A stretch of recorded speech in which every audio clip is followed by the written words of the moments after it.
Hello YouTube, Dave here again. Today we are finally returning to the Age of Worms adventure path as we take a look at the fifth installment in the series, The Champion's Belt. This adventure was published in Dungeon issue number 128 and was released in November of 2005.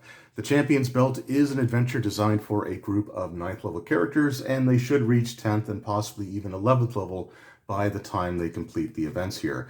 The adventure begins with a bit of exposition and sort of foreshadowing and setting up for essentially the remainder of the adventure path, where the sage Elagos, an individual that the players were sent to deliver some items and information to by Aliston, the smartest man of Diamond Lake, and the party's previous patron, including the green Caius worm, as well as the talisman of the sphere, which is currently inert and inactive, that they discovered in the Whispering Cairn back in the very first adventure in this installment, along with information of the Caius worms being spotted in the marsh with the lizard folk, and even one of the Blackwall Keep's former mages was actually infested with one of these things as well.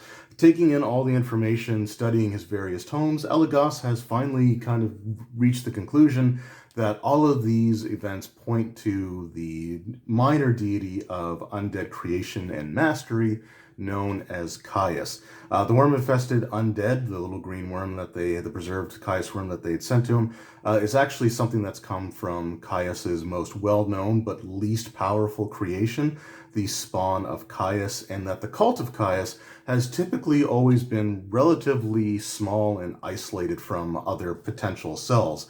The events that the party described to Elagos, as well as the information that he's found, indicates that something more serious is coming, and it points to an apocalyptic premonition known as the Age of Worms. The Age of Worms is essentially when the dead rise and all that's living will cease to exist. The Age of Worms is something that is referenced in books such as the Book of Vile Darkness, the Libris Mortis, because I think that was one of the more recent D&D books to come out at the time. You also have it mentioned in the Necronomicon and the Apostolic Scrolls. Now, the Apostolic Scrolls should be significant because in the previous adventure, the players found a list of sold items that the Illithid Zygog had been peddling, including the Apostolic Scrolls, which were sold to an individual by the name of Loris Rachnian. Now, Loris Rachnian is actually a well-known noble within the Free City, because we're not quite calling it Greyhawk yet.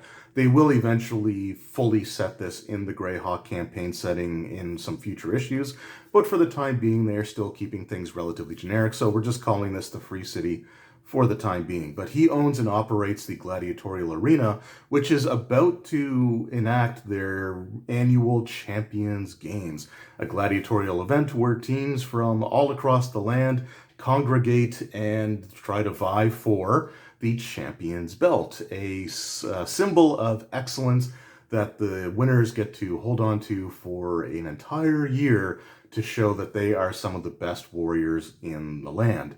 Now, Elagos does not think that Loris Rachnian's buying of this Apostolic Scrolls, tied to the Age of Worms and the end, essentially, of all living beings, he doesn't view that as coincidental with the timing of the Champions Games, and asks the player characters to infiltrate the games in some form or fashion to not only recover the scrolls, but to find out exactly what Loris has in mind. So as the players go around trying to figure out how to enter the games, they do learn that the only way for them to enter is for a noble to essentially purchase a license for them to participate and to sponsor their entry into the games themselves. And all of the licenses have currently been purchased.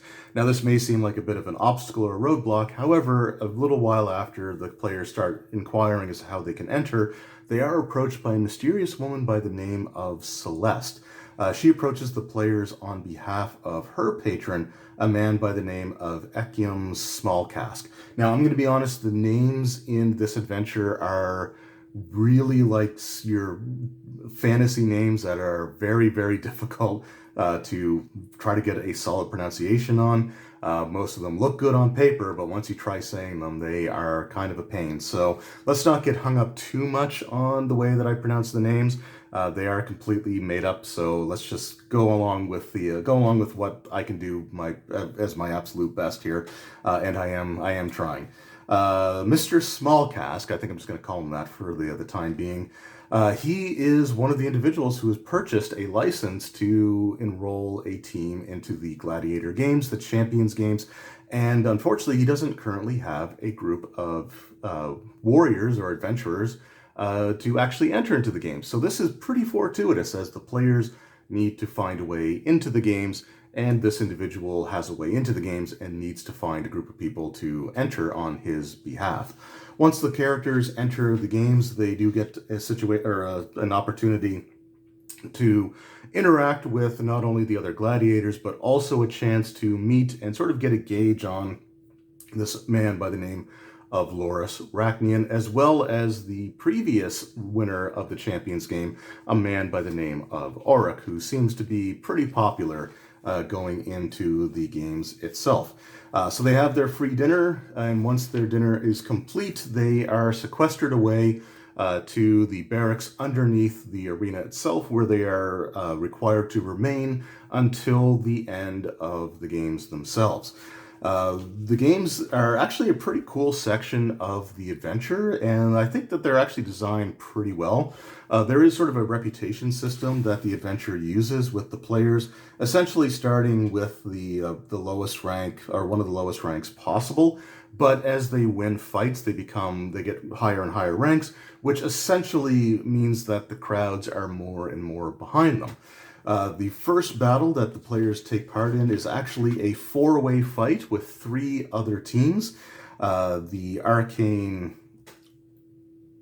Uraga, that's probably wrong, the Badlands Revenge, and the Sapphire Squad. Now, this is a pretty involved fight with a large number of NPCs, and it does seem a little bit daunting at first. However, it has actually kind of broken down in a pretty simplistic way. For the most part, the groups usually have one NPC that is sort of separated from the rest in terms of how elaborate their stat block is, and then the other members are a little bit more generic. There's also tactics for each of the groups as well, and there is the possibility for alliances to be formed prior to the actual fight taking place, which means that the players may have to only deal with two other teams at first before having to deal with the third.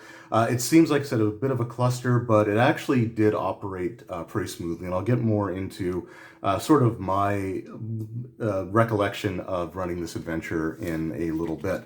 But after the first day is complete and the players hopefully were victorious, the position in a way that they should be, just based on their level versus the challenge ratings and the levels of all the other members.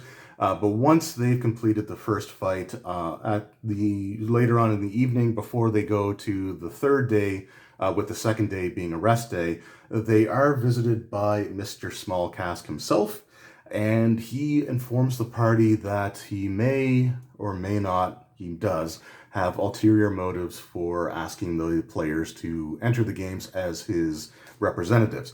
As it turns out, his sister Lahaka has gone missing for quite some time, and she was well known to have been one of Loris Rachnian's former consorts.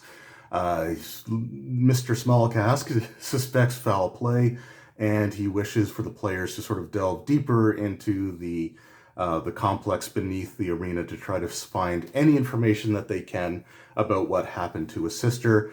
And if they find anything, then he's willing to forego the entirety of his share of the winnings and just give it all to the player characters, just looking for some form of closure, because while he's hoping for the best, he absolutely suspects the worst.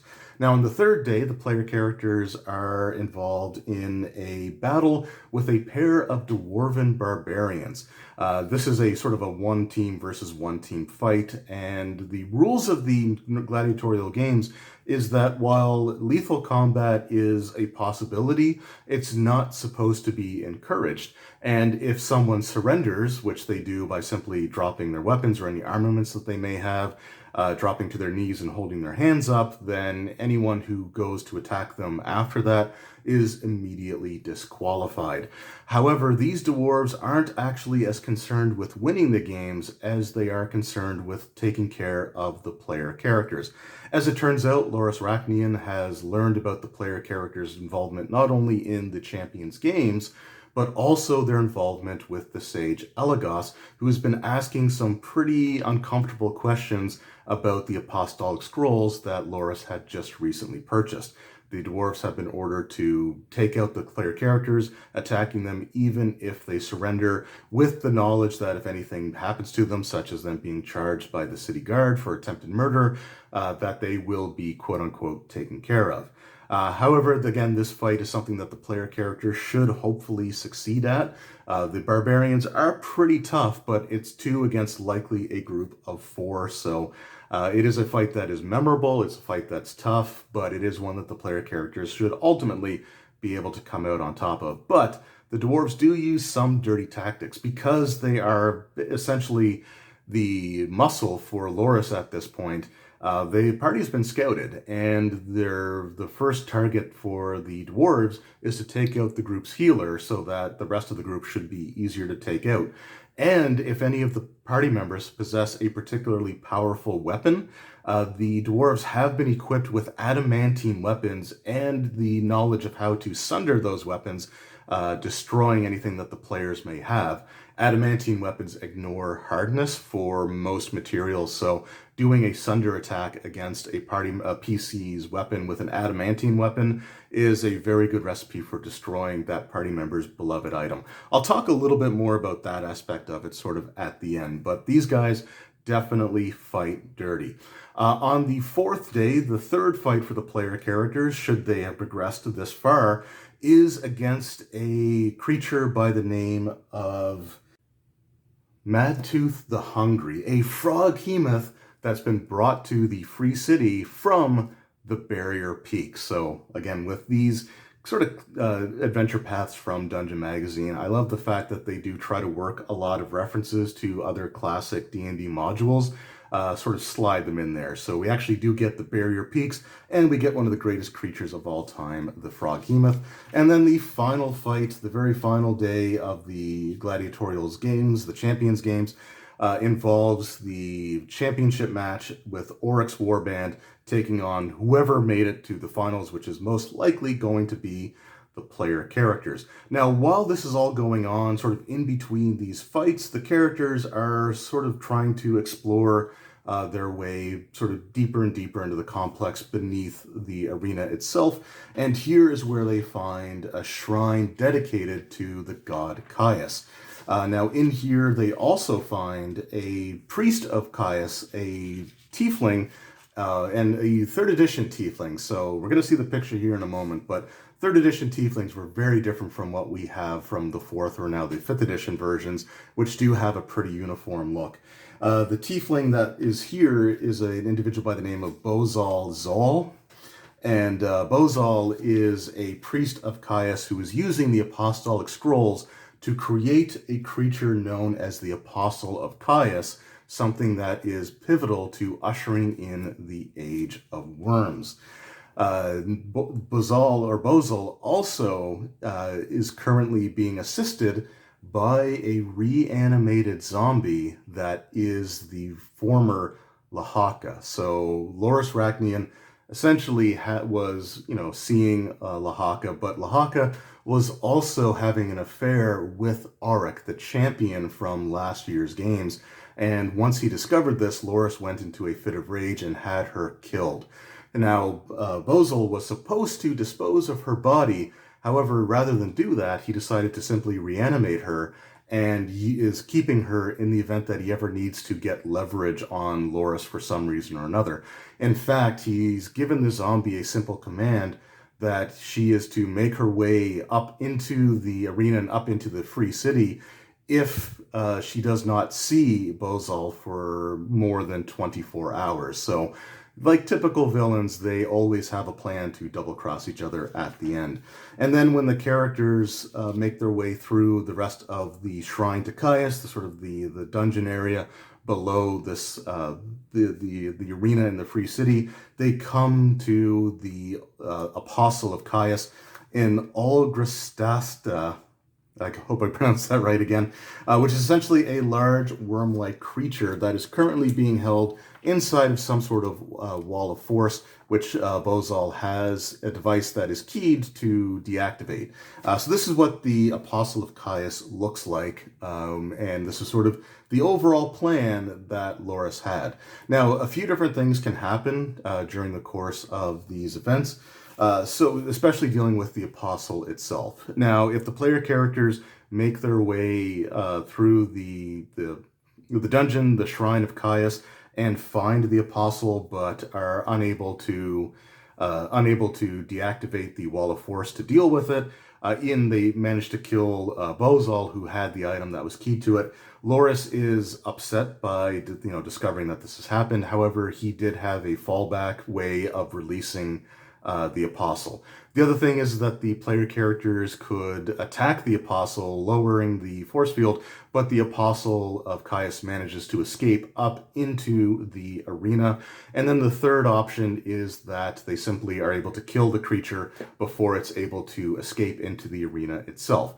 Now, Loris Rachnian's plan was to have the Algrestasta appear during the finals of the Champions Games. It was going to burst through the arena floor, and he was going to essentially deliver his evil villain speech, where he orders the Apostle of Caius to devour Auric, the champion, who is being offered as the sacrifice that's needed to complete the ritual that was contained in the Apostolic Scrolls.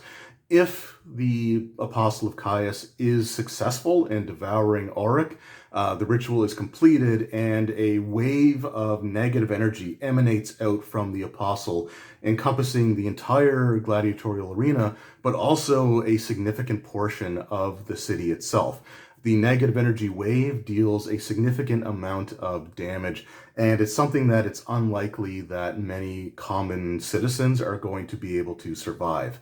Anyone who is killed by this wave of negative energy is immediately reanimated as an undead creature under the control of whoever created the Apostle in the first place. Also, once the ritual is complete, Auric, who is doing this ritual solely for a chance at immortality, because he views his aging and the fact that his consort ended up having an affair on him with the much younger Auric, is something that has sort of driven him to the point where he would make a deal with basically anyone who offered him what he wanted, and that's what Bozal and the cult of Caius was doing for him. Now, his immortality isn't exactly what he thought it was going to be. Instead of giving him eternal youth, it actually transforms him into a Death Knight. However, he manages to be fine with it, summons a nightmare, and immediately sort of rides off. Now, that's the ultimate worst case scenario of what happens here. Another situation is that the Algrestasta appears, Loris makes his evil speech, but the creature is defeated. If that's the case, once the fight starts going south, then Loris makes his escape. He's far enough up in the stands of the arena that it's unlikely anyone's going to be able to stop him before he gets away. And then the third option is that the characters, like I said, they defeat the creature before the finals altogether, in which case it doesn't appear, Loris does not grant his speech or give a speech at all, and he simply begrudgingly goes along with the rest of the games, including the closing ceremonies where he gives the champion's belt to the representative of the winning team, even though he is sort of visibly less energetic and somewhat distraught or kind of gives off the feeling of depression. And but once the Champions Games are over, one way or another, the player characters, hopefully having survived the events and hopefully gotten one of the better possible endings, makes their way back to Elagos as well as Echium, Mr. Smallcask, with the information about his sister. And when they return to Elagos, they discover that during the events of the Champions Games, Loris had him assassinated.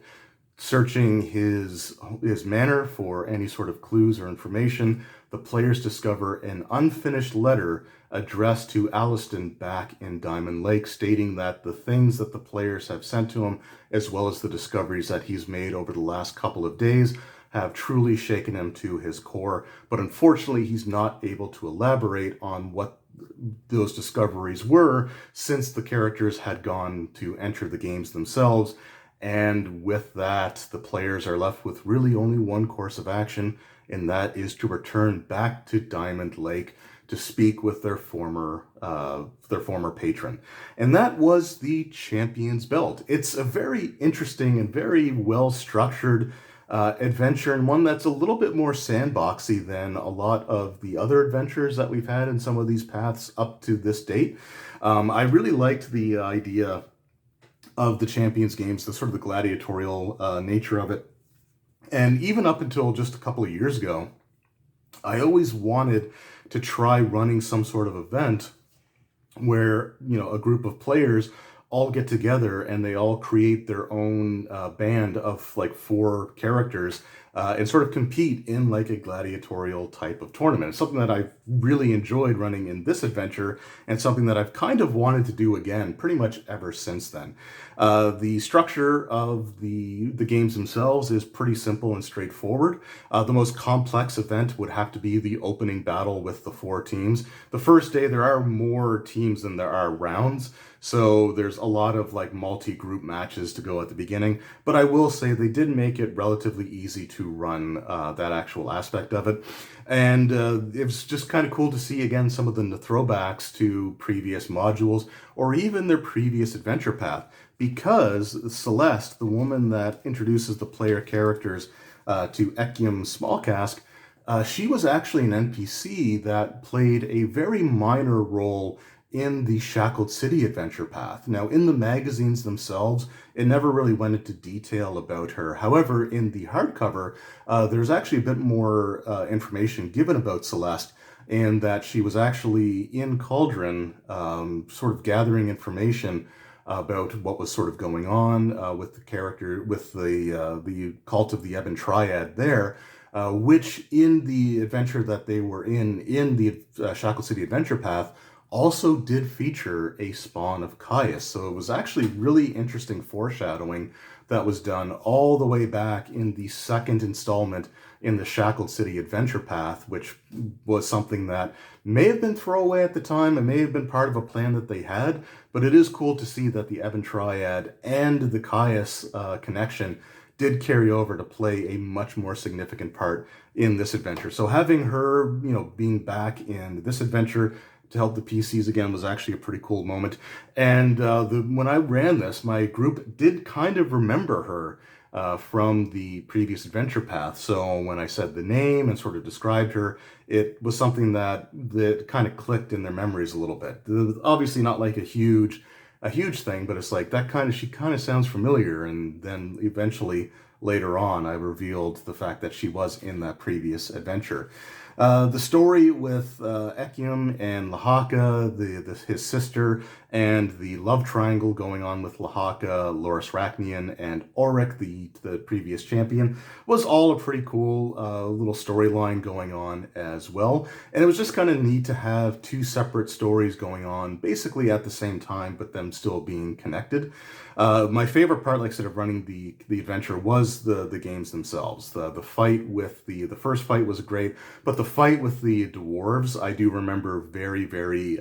It's the part of the campaign that really sticks out the most to me, because one of the players ended up basically being knocked down in hit points to the point where he was knocked unconscious, and then the dwarf actually took another swing at him afterwards, which was absolutely against the rules. And the player got really kind of ticked off, and I think probably accused me of being a hostile DM, but I was running the adventure as written. Again, it was cool to have the Froghemoth, and that was something that, again, most of the players in my group at the time had played First Edition AD&D and had gone through and had experience with the expedition to the Barrier Peaks. So they were very familiar with the Froghemoth, and they got a kick out of seeing the Froghemoth return as well. And the moment at the end of the adventure, when the characters had won the games, they were sort of riding on a bit of a high. They go back to speak with Elagos, only to find that he had been murdered in their absence. Really was something that kind of took the wind out of their sails, and it was a really fun moment for me as a DM to see the way that the players reacted. They were actually invested enough that they were really upset with his death. So overall, it was a really cool installment in the adventure path. I wouldn't say it was one of my favorite chapters in the Age of Worms adventure path, but I will say it was probably one of the most fun ones to run overall. So a really solid adventure, and one that I definitely recommend checking out. It is something that you can also completely run isolated from everything else if you just want to run it as a standalone adventure. But it was a great time for me personally to run it. It was a great time I think, for my players to go through. They enjoyed winning a gladiatorial event. And yeah, overall, just a really solid adventure with a very dramatic cliffhanger ending that was done really effectively, at least in my personal experience. So that was my look at the Champion's Belt. Let me know in the comments below what if any of you have gone through this adventure path, what your experience was with that. How did you handle running the Fatal Four-Way section with the very first fight? Did the players get the Froghemoth reference? Did your groups also play the Shackle City Adventure Path? And if they did Celeste's name ring any bells for them? Let me know all that stuff in the comments below. Anyway, thank you guys very much for watching. I hope you enjoyed, and I will see you all next time. Until then, take care.